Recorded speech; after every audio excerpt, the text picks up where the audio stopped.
So good afternoon, everybody. Day before yesterday, we were doing Sharir Vichayam.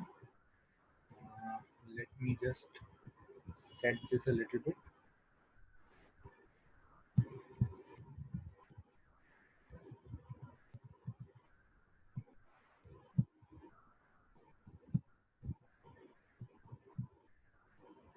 Okay, so now this is visible to everybody.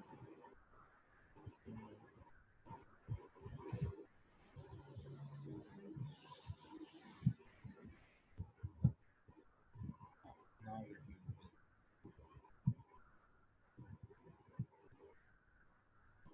So 47 participants. Thank you so much for coming. And we had finished up to a particular slide. Purpose हो गया था, संयोग हो गया था, सामान्य विशेष सिद्धांत योग्य आहार. I think so. This we had finished. Okay, आहार परिणामकारक भाव. आहार परिणामकारक भाव भी करते हैं. ऊष्मा we had explained 157 क्या है. किसी ने कहा था अग्नि है पाचन के लिए. आहार के परिणाम, आहार पचने के लिए क्या क्या चीजें जरूरी है, आहार पचने के लिए क्या क्या चीजें जरूरी है is what this slide says, which is again mentioned in the 6th chapter of Sharirsthan. So there are 5 items which are necessary. One is Ushma, Agni, or what we call today as enzymes. Vat, Anuloman, or the peristalsis. Kledh, that means wetness. The ahar should become wet for it to be digested nicely. So ये क्लेदन जो है that is done by the mucus. स्नेह, मार्दव, आहार मृदु होना चाहिए, right? That is why we have that churning in the stomach. क्यों करते हैं? Stomach is like a mixer. तो जैसे हम मिक्सर में कोई चीज डाल के घुमाते हैं तो क्या होता है? पतला हो जाता है, मतलब गाढ़ा, द हार्डनेस गोज अवे, मृदु हो जाता है. तो वैसे ही मार्दव लाने के लिए स्नेह और सुपक्व होने के लिए काल. आई रिमेम्बर काल का भी मैंने ये किया था कि किसी का 3 घंटे में पच जाता है, किसी का 6 घंटे में पचता है, किसी का 12. कोई खाना जो है वो जल्दी पच जाता है, कोई खाना लेट पचता है. तो आहार परिणाम कर भाव में ये 5 प्रकार हैं: उष्मा, वात, क्लेद, स्नेह और काल. ये 5 प्रकार अगर ठीक से रहेंगे, if these 5 types are in proper order, the ahar will be transformed into ahar rasa, not rasa dhatu, ahar rasa, in the right way. ये सब शरीर के बारे में डिस्कशंस चालू है आचार्यों का. So the next, which part of the body is first, ये भी हमने डिस्कस कर लिया था. कुमार सीरा ने बोला सिर पहले आता है, कांकायन ने बोला हृदय पहले आता है क्योंकि चेतनाश्रय है. भद्रकाप्य ने बोला नाभि पहले आती है क्योंकि बच्चा जब बढ़ता है तो सबसे पहले प्लेसेंटा से जो अम्बिलिकल कॉर्ड निकलती है वो नाभि बनाती है. भद्र शौनाक ने कहा पक्वाशय और गुद है क्योंकि वात प्रधान है, वात सभी चीजों के लिए काम करता है, तो पक्वाशय और गुद पहले बनते होंगे. बड़ीश ने कहा कि हस्त और पाद से सब काम, मतलब हाथ और पांव से सब काम होता है, तो प्रधान अंग पहले बनने चाहिए. वैदेह जनक ने कहा कि इंद्रिय से ज्ञान आत्मा को मिलता है, तो आत्मा ज्ञान के लिए सबसे पहले इंद्रिय बनाता होगा. मरीच ने कहा कि हमने कभी देखा ही नहीं तो हमको पता ही नहीं, क्योंकि ये अगोचर है, दिखता नहीं है. गोचर मतलब जो दिखे, अगोचर मतलब जो दिखता नहीं है. तो ये अविचार्य विषय है, इसके ऊपर ज्यादा संभाषण नहीं करनी चाहिए. धन्वंतरी ने कहा कि ये सब समकालीन एक ही काल में उत्पन्न होते हैं, and that is what we see even today, that there are the first 3 layers, endoderm, mesoderm, exoderm, which form, and then each one starts growing into its own type of organs. Some will form the digestive system, some will form the different organs and the bony structure, and the exoderm will form the outer skin and all those things. This is even seen in the रोग मार्ग. अगर आपने रोग मार्ग अगर आपको याद है तो अंतर रोग मार्ग, बहि रोग मार्ग और उभयाश्रित या बीच वाला मध्य रोग मार्ग. So these रोग markers can also be very nicely correlated with the 3 membranes from which the body forms. Position of the fetus, ये भी हमने डिस्कस कर लिया था. ऊर्ध्व शिर, सर ऊपर होता है. ऑफ कोर्स डिलीवरी के टाइम पे पूरा घूम जाता है और नीचे की तरफ आ जाता है. ऊर्ध्व शिर पृष्ठमुख, माँ की पृष्ठवंश मतलब स्पाइन की तरफ मुख किए हुए होता है, संकुचितांग, चारों हाथ पांव दोनों पेट के पास लाके संकुचित हुआ हुआ होता है और जरायु से अवरुद्ध होता है। जरायु is the placenta and the umbilical sac. Nutrition कैसे मिलता है, यहां से चालू करना। एक्चुअली एक्सपेक्टेड था, हमने 5-7 मिनट वेस्ट कर लिए because I did not remember from where we stop. तो न्यूट्रिशन कैसे मिलता है, तो गर्भ ये परतंत्र होता है, वो खुद बेचारा मुंह से खाता नहीं है, उसको खुद क्षुधा तृष्णा कुछ लगती नहीं है। याद है कभी गर्भ में होते हुए क्षुधा तृष्णा लगी हो किसी को? नहीं। तो ये गर्भ परतंत्र है। इनिशियली जब तक अपरा फॉर्मेशन मतलब जब तक प्लेसेंटा फॉर्मेशन नहीं होता, ये उपस्नेह न्याय से पलता है। उपस्नेह न्याय मतलब क्या है? उपस्नेह न्याय किसी को याद है? फर्स्ट ईयर में पढ़ा था।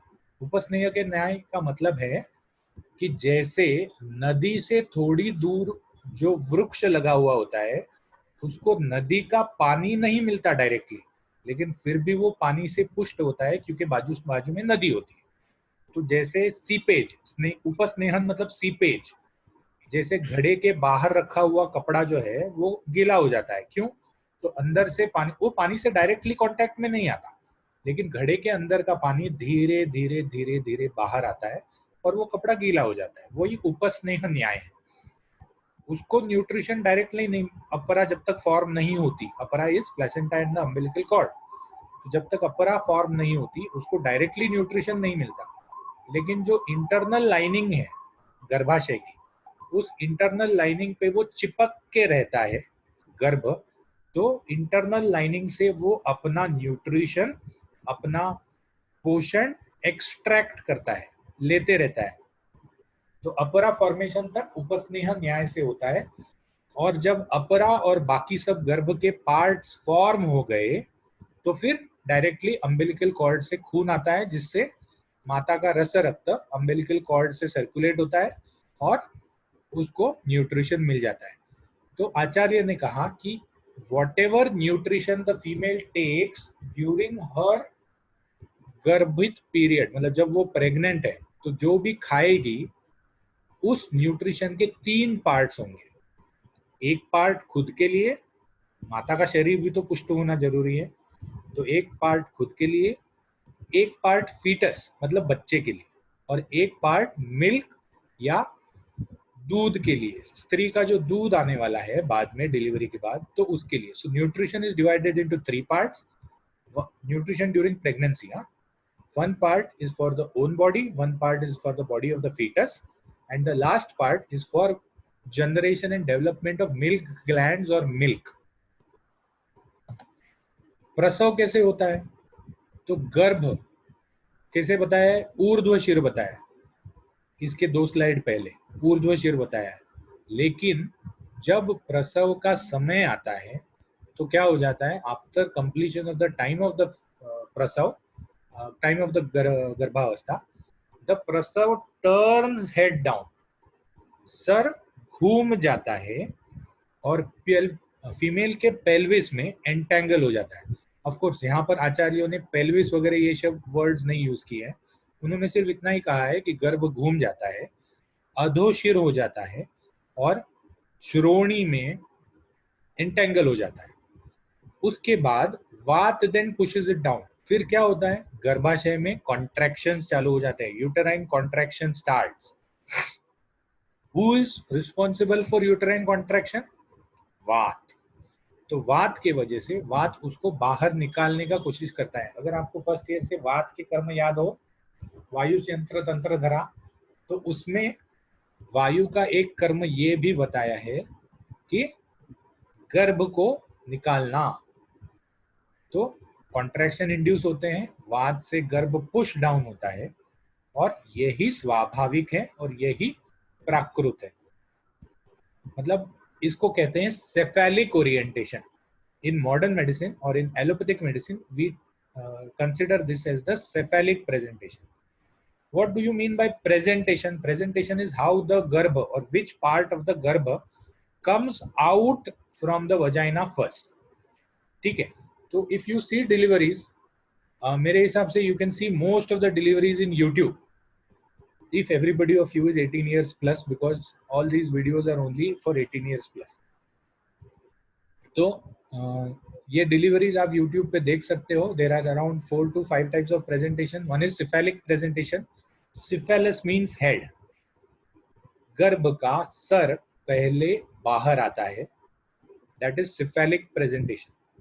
The second presentation is pelvic presentation, जिसमें गर्भ का नितंब पहले बाहर आता है. और थर्ड इज योर फीट, जिसमें गर्भ का एक पांव या दोनों पांव बाहर आते हैं. फोर्थ इज हैंड प्रेजेंटेशन, जिसमें गर्भ शेक हैंड करते हुए बाहर आता है. ठीक है, पहले हाथ बाहर आता है. तो प्राकृत प्रेजेंटेशन कौन सा है? प्राकृत presentation is the cephalic presentation. Any other presentation is a विकृत presentation. Any other presentation is a विकृत प्रेजेंटेशन. विकृत का मतलब क्या है? यहाँ कोई दोष विकृति नहीं है या यहाँ कोई डिसीज नहीं है. The presentation of the foetus to the outside world is abnormal. Abnormal. तो 4 प्रेजेंटेशंस मेन है. One is hand, one is leg, one is breech presentation, that is the नितंब coming out, and one is the head which is coming out, which is normal. There are some other presentations also, जैसे कंधा. कंधा पहले पकड़ में आता है. But of course those presentations you can थोड़ा सा अंदर पुश करके बच्चे को हाथ डाल के घुमा के we can definitely, क्योंकि उसमें क्या होता है, पेल्विस में से पूरा पार्ट नहीं बाहर आता, कंधा सिर्फ दिखना चालू हो जाता है. सो थोड़ा सा हम घुमा के उसको ब्रीच प्रेजेंटेशन या सिफेलिक प्रेजेंटेशन में ला सकते हैं. लेकिन अगर पांव या हाथ बाहर आया तो हम बच्चे को घुमा नहीं सकते. क्यों? तो एक बार जो एक पार्ट बाहर आया उसको हम वापस अंदर नहीं डाल सकते. So that is how these 4 presentations work even in today's world, which they had already mentioned it around 10,000 years back. Of course ये चरक संहिता है. चरक संहिता होने की वजह से ज्यादा डिलीवरीज बेचारे ने देखी नहीं होगी, या because he was a medicine person, so he could write only this much. तो गर्भ जब टोटली बाहर आ जाता है और जब उसकी प्लेसेंटल मतलब अम्बिलिकल कॉर्ड जो है वो कट जाती है, तभी वो परतंत्र होता है. तब तक पूरा न्यूट्रिशन माता की तरफ से मतलब माता की तरफ से गोइंग ऑन होता है. Okay, so this is how prasav happens. Of course none of these questions will be asked during exams. None of these questions will be asked during exams. हाँ, एमडी के एंट्रेंस में कहीं इसमें से कुछ पूछा गया तो पता नहीं. So that is why I am not even detailed. फिर पूछा गया कि हाउ डज गर्भ ग्रो, गर्भ बढ़ता कैसे है? तो उन्होंने कहा कि जाति सूत्रीय अध्याय देखो. जाति सूत्रीय अध्याय में मैंने सभी गर्भोत्पादक भाव बताए हैं, सभी गर्भ को पोषण देने वाले भाव बताए हैं, और सभी गर्भोपघातक भाव बताए हैं. अब यहाँ पर बहुत लोग कंफ्यूज करते हैं. वाइवा में भी 2-3 लोग कंफ्यूज हो गए थे. गर्भोत्पादक, कभी कभी के तो मैं भी कंफ्यूज हो जाता हूँ क्योंकि इतने भारी भारी हिंदी वर्ड्स. गर्भोत्पादक, ब्रेक करो. गर्भ उत्पादक, उत्पादक मतलब मेकिंग. तो गर्भ के उत्पादक भाव कौन कौन से हैं? 6 हैं. बहुत लोगों ने वाइवा में सही बताए थे. गर्भ के उत्पादक भाव 6 हैं. मातृज, पितृज, रसज, फिर आत्मज, सात्म्यज, और लास्ट वाला कौन सा है मैं भी भूल गया.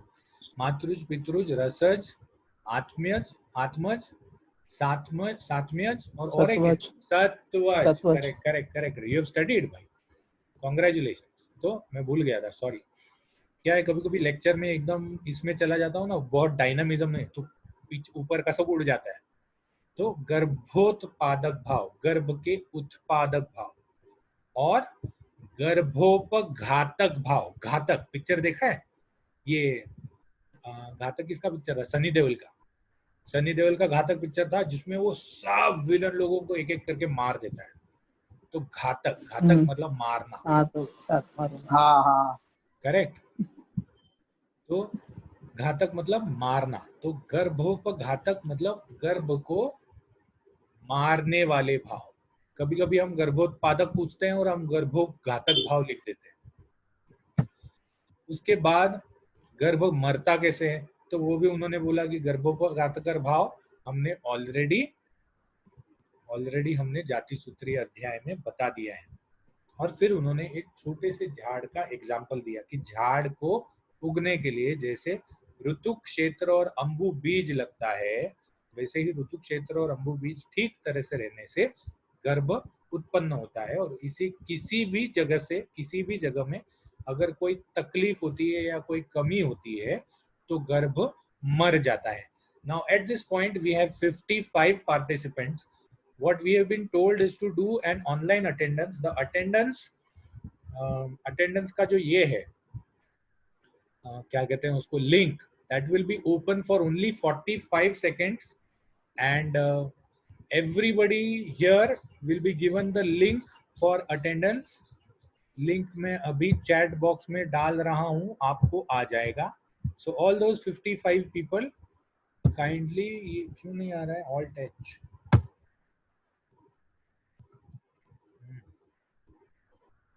नहीं आ रहा है यार, ये मेरा लैपटॉप भी ना बहुत पुराना हो गया है मेरे जैसे।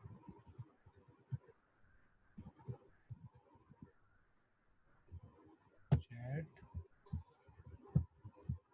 मीटिंग कंट्रोल्स, हाँ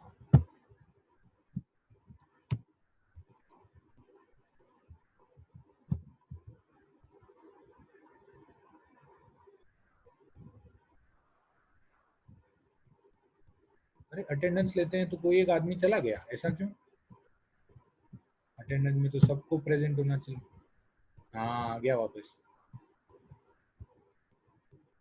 Okay, so here use your link for attendance and it will be open only for 45 seconds.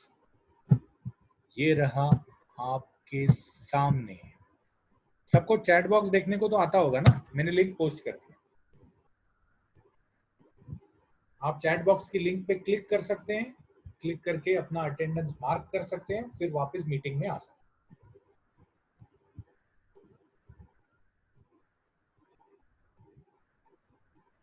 हाँ धर्मेश बोलो।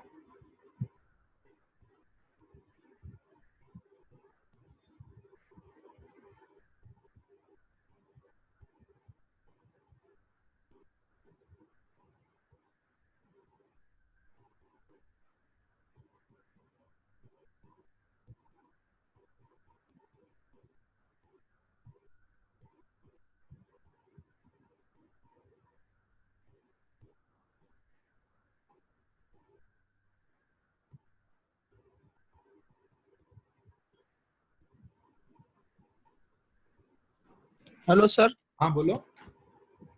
सर चैट बॉक्स खुल नहीं रहा है sir, network connection network connection error है।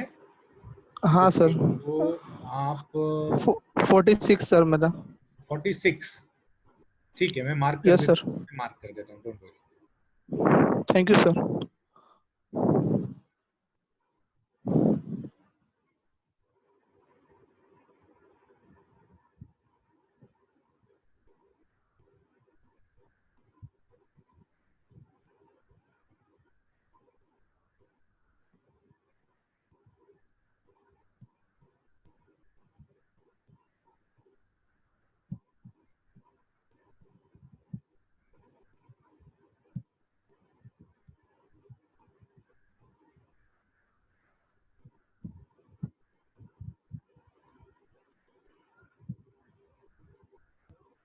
सिर्फ 50 लोगों का अटेंडेंस आया है, ऐसा क्यों? 54 लोगों का आना चाहिए, क्योंकि ऑनलाइन तो 54 लोग हैं अभी।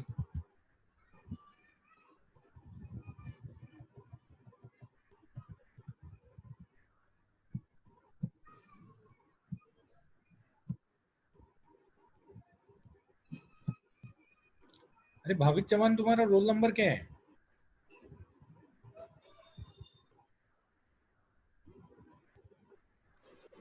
2 सर।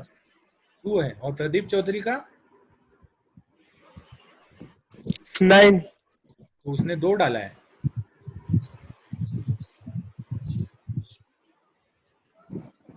ठीक है मैं कर देता हूँ, कोई प्रॉब्लम नहीं है।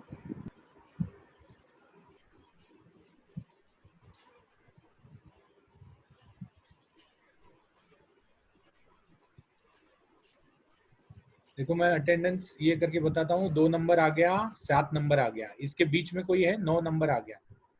1 से 9 में सिर्फ 2, 7, 9 है, बाकी कोई नहीं है। उसके बाद 10, 11, 12, 13 नहीं है, 14, 15, 16, 17, 18 नहीं है।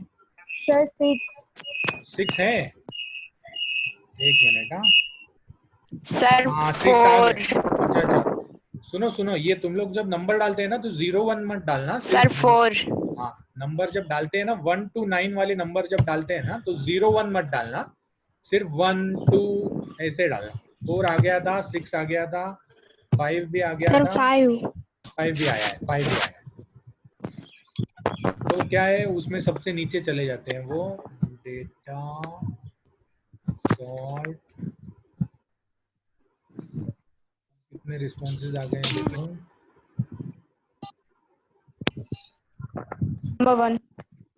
नंबर 1 रोल नंबर 1 आया है, 51 रिस्पॉन्सेज आए हैं, अभी भी 3 रिस्पॉन्सेज बाकी हैं। सर देखो मैं रोल नंबर्स बताता हूँ, सिर्फ आप चेक कर लो, और आप अगर आपका रोल नंबर नहीं है तो मुझे बताना। 1, 2, 4, 5, 6, 7, 9, 10, 11, 12, 14, 15, 16, 17, 19, 20, 22, 23, 24, यस 26। सर। हाँ 22 22 है ना, हाँ जो है उनके नंबर सुना रहा हूँ। 26, 27, 28, 29, 30, 31, 32, 33, 34, 35, 36, 37, 38, 39, 40, 41, 42, 43, 44, 45, 46, 47, 48, 49, 50, 51, 52, 53, 54, 55, 56, 57, 58, 58। किसी का रह गया है? सर 21 21। Yes 20 sir. नाम क्या है आपका? राधिका जानी। राधिका जानी।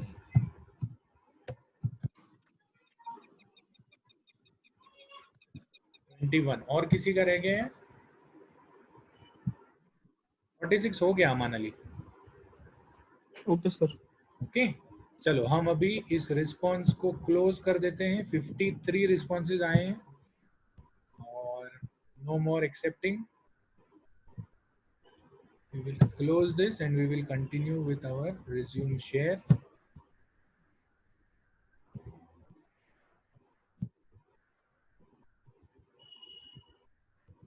क्लोज कर दिया, resume share कर दिया।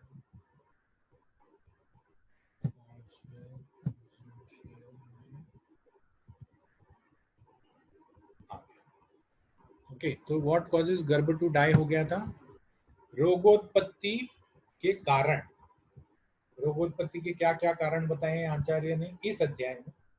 एक तो आप्तोपदेश का न मानना, जो लोग बड़े लोग कहते हैं कि भाई ठंडा मत खाओ, ये मत खाओ, तो वो न मानना। श्राप, किसी के श्राप से, ठीक है, वो पिक्चर में दिखाते हैं ना, माँ तुझे श्राप देती है एक दुखी माँ, तो किसी के श्राप से भी रोगोत्पत्ति हो सकती है। कोई अद्भुत रूप का दर्शन, भगवान दिख गया या शैतान दिख गया, तो उसके वजह से भी रोगोत्पत्ति हो सकती है। कारण और लक्षण में चिकित्सा भिन्नता, कारण और कारण है वो, कारण लक्षण में चिकित्सा भिन्नता मतलब किसी रोग का चिकित्सा गलत कर लिया जाए तो भी रोग उत्पत्ति हो सकती है नहीं। और दोष प्रकोप, दोष प्रकोप से रोग उत्पत्ति तो सबको पता है, जितने भी निज रोग हैं, मतलब वात के प्रकोप के कारण से वातज रोग, पित्त के प्रकोप के कारण से पित्तज रोग, और कफ के प्रकोप के कारण से कफज रोग। तो ये ऊपर वाले जो हैं उसमें से लास्ट 2 हैं, एक वैद्य की गलती से है, एक रुग्ण की गलती से है, और ऊपर वाले जो 2 हैं वो ऐसे रोग हैं जिनका कारण नहीं समझ में आता, या किस वजह से हुआ है वो नहीं समझ में आता। चलो 10 मिनट रह गए, फिर संडे चालू हो जाएगा। काल मृत्यु, अकाल मृत्यु। काल मृत्यु और अकाल मृत्यु क्या है? तो मनुष्य की आयु जो है, इसके आगे वाली स्लाइड में आएगी, मनुष्य की प्राकृत आयु जो है वो उस जमाने में, मतलब किस जमाने में, 10,000 साल पहले 100 वर्ष की बताइए, 100 वर्ष की। 100 years. Modern science has also proved that if you don't damage your cells, अगर आपने अपने cells को damage नहीं किया, तो each cell is capable of staying alive or creating progeny for 120 years under ideal conditions. ठीक है, तो काल मृत्यु मतलब अपना काल आ गया तब मृत्यु होना, मतलब यमराज आ गए, बोले चलो तुम्हारा टाइम हो गया तो चले जाना, इस काल मृत्यु विच इज अप्रोक्सीमेटली 100 years. हम लेकिन जो सब मरते हैं आजकल वो अकाल मृत्यु से मरते हैं. अकाल मृत्यु मतलब बिना टाइम के मर जाना, या तो दोष प्रकोप से, या तो आघात से, या तो श्राप से. तो ये जो मृत्यु है, जो काल मृत्यु नहीं है, वो अकाल मृत्यु है. तो अकाल is a relative concept. Relative concept मतलब क्या?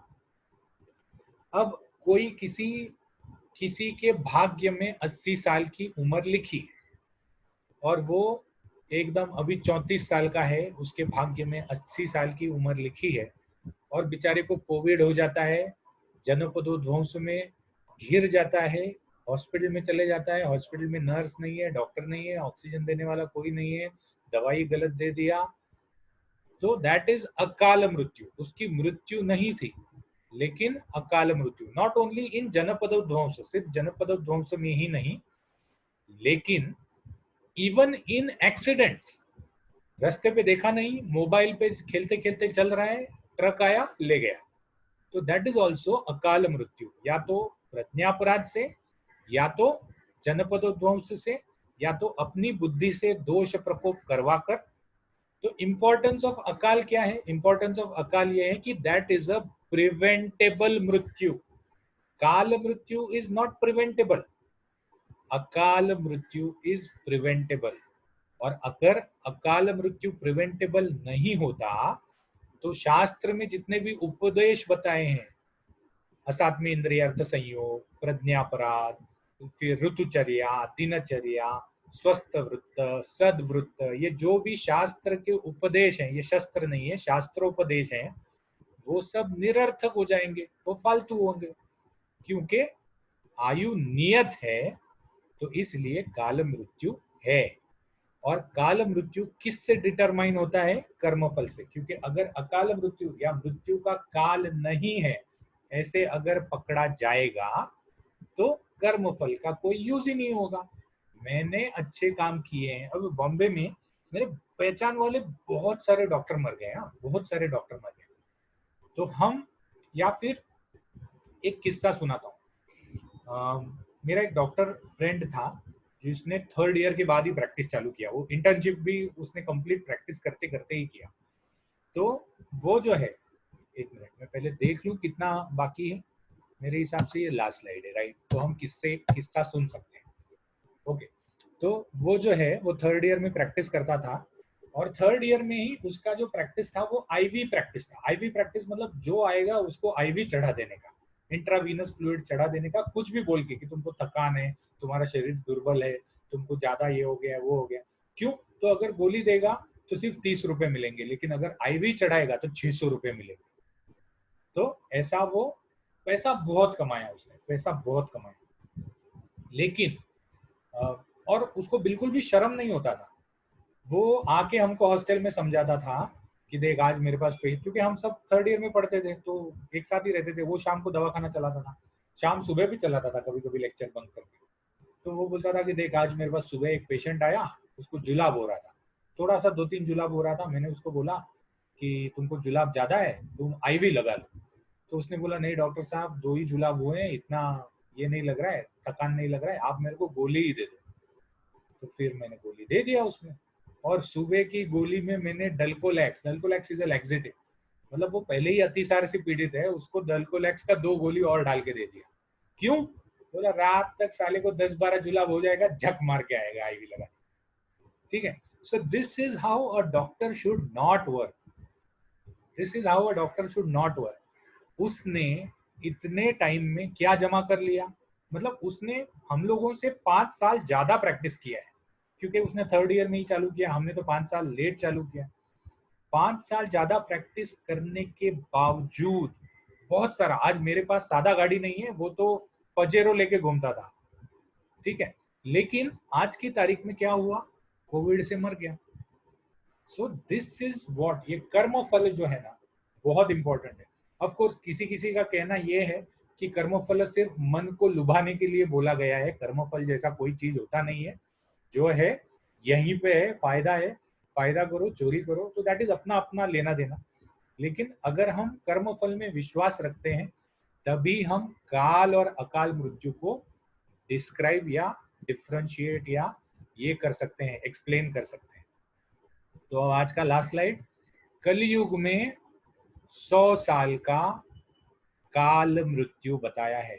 किसी ने पूछा आचार्य को कि परमायु क्या है, तो परमायु कलयुग में 100 साल की बताइए।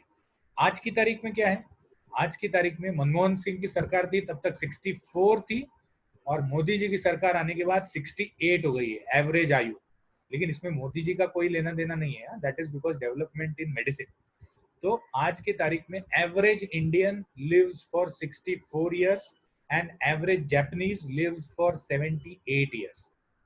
और परमायु लेने के लिए उत्तम प्रकृति, उत्तम गुण के साथ और पूरी आत्मा की संपद, मतलब जो बोलते हैं ना जमीर, आत्मा का पूरा संपद होना चाहिए, आत्मा और मन में अच्छे गुण होने चाहिए। लोगों को ये नहीं कहता कि आप अपने बारे में नहीं सोचो, अगर आप अपने बारे में, अपनी फैमिली के बारे में, अपने बच्चों के बारे में नहीं सोचेंगे तो वो गलत है। क्यों गलत है, क्योंकि जितनी भी ऐषणाएं बताई हैं उसमें से सबसे मेन ऐषणा कौन सी है, प्राणेषणा। पहले खुद का सोचो, मुझे ठीक रहना है, फिर धनेषणा, धन किसके लिए जमा करते हैं, फैमिली के लिए, फिर फैमिली का सोचो, और फिर परलोकेषणा। 3 ऐषणाएं बताई है, मतलब पहले खुद का सोचो, फिर फैमिली का सोचो, और साथ ही साथ परलोक मतलब लोगों का भी सोचो, ऊपर जाके जवाब देना है ना, तो वो। तो ये चैप्टर यहाँ खत्म हो गया। इस चैप्टर में से कुछ नहीं आने वाला एग्जाम को, लेकिन ये चैप्टर एमडी के एंट्रेंस में जरूर से इंपॉर्टेंट है। इस चैप्टर में से अगर कुछ आएगा तो वो आहार परिणाम कर भाव आएंगे, कि आहार परिणाम कर 5 भाव कौन से हैं, बाकी कोई भी स्लाइड में से कुछ नहीं आएगा। 2 मिनट रह गए हैं, अगर किसी को क्वेश्चन पूछना है तो पूछ सकते हैं। दूसरा चीज, ये मीटिंग यही खत्म हो जाता है, अब मंडे या ट्यूसडे जब भी आपका नेक्स्ट लेक्चर रहेगा तब मिलेंगे। एट द सेम टाइम आज मैं इंडिविजुअल टॉपिक्स डालने वाला हूं, which I will be again posting in group for the seminar. Everybody requires to make a PowerPoint presentation, जिनके जिनके नाम होंगे। PowerPoint presentation बहुत सुंदर बनाने का जरूरत नहीं है, लेकिन PowerPoint presentation से अगर आप सेमिनार लेंगे तो that will be better for you. Okay, 1.5 minute रह गया, अगर किसी को कोई सवाल पूछना है।